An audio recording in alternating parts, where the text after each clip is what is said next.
శ్రీ లక్ష్మీనరసింహ పరబ్రహ్మణే నమః. మేషాది ద్వాదశ రాశుల్లో మకర రాశికి సంబంధించిందిగా ఆదాయం 2, వ్యయం 8, రాజ్యపూజ్యం 1, అవమానం 2. ఈ సంవత్సరం అంతా కూడా శని తృతీయంలో సంచరించడం వల్ల మేలైన అంటే ఎక్కువ మలుపులు ఉంటాయి. మనకు గతంలోని ఉండేటువంటి కష్టాలన్నిటికీ కూడా ముగింపు అనేటువంటిది ఖచ్చితంగా ఈ సంవత్సరం జరుగుతుంది. ద్వాదశ రాశుల్లో బ్రహ్మాండమైనటువంటి రాశి ఈ సంవత్సరం మకర రాశి. మకర రాశిలో ఈ సంవత్సరంలో ఏదైనా ఒక మంచి ప్లాన్ చేసుకొని అంటే ఇంటి విషయంలోనో, వ్యాపార ఉద్యోగ విషయాల్లో కావచ్చు, చదువు విషయంలో కావచ్చు, పెళ్లి విషయంలో కావచ్చు, ఏదైనా కూడా సక్సెస్ రేట్ అనేటువంటిది ఎక్కువగా ఉండేటువంటి సంవత్సరం. మనల్ని ఎవరైనా చీకొట్టి బయటికి వెళ్ళిపోయిన వాళ్ళందరూ కూడా తిరిగి మన చుట్టూ చేరుతారు. ఈ సంవత్సరం అంతా కూడా మనల్ని ఎవడు తిట్టాడో అంటే స్నేహితులు కావచ్చు, చుట్టాలు కావచ్చు, ఎవరైనా కూడా మనల్ని దూరం పెట్టారు అని అనుకునేటువంటి వాళ్ళు ఎవరైనా ఉన్నారో వాళ్ళందరూ మనకు దగ్గరగా మళ్ళీ వచ్చేటువంటి సంవత్సరంగా చెప్పుకోవచ్చు.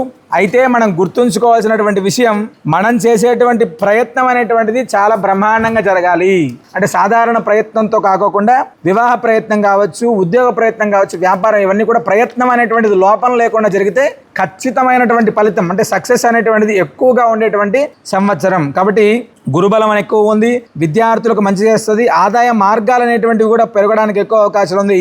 వంశపారంపర్యంగా ఏదైనా ఆస్తులు గొడవలు ఏవైతే ఉంటాయో ఈ సంవత్సరం అవన్నీ కూడా తొలగిపోయి ఆస్తిపాస్తులు కూడా మనకు రావడానికి ఎక్కువ అవకాశం ఉంది. అయితే ఇవన్నీ ఎంత ఉన్నాయో మానసికమైనటువంటి అనారోగ్యం అనేటువంటిది ఎక్కువగా ఉండేటువంటి ఆ సంవత్సరం కూడా ఇదే అని చెప్పచ్చు. ఎందుకంటే ఎవడో తిట్టడం కంటే మనకు మనమే ఎక్కువ తిట్టుకొని లోపల ఎక్కువ మదన పడేటువంటి సంవత్సరంగా కూడా ఈ సంవత్సరాన్ని మనం చెప్పుకోవడానికి అవకాశం ఉంటుంది.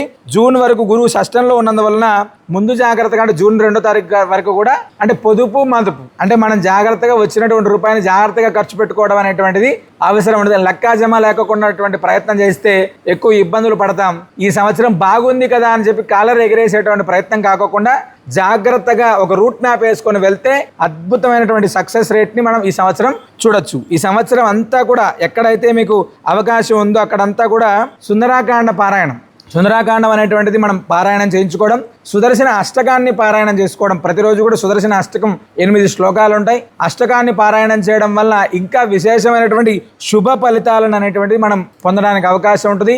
దేవాలయ సందర్శన ప్రయత్నం అంటే ఖచ్చితంగా ప్రయత్నం చేసి మరి దేవాలయానికి వెళ్ళి దర్శించుకోవడం అనేటువంటిది ఈ సంవత్సరం ఖచ్చితంగా చేయండి. ఇంకా అద్భుతమైనటువంటి ఫలితాలు ఉంటాయి. సర్వేజన సుఖినో భవంతు.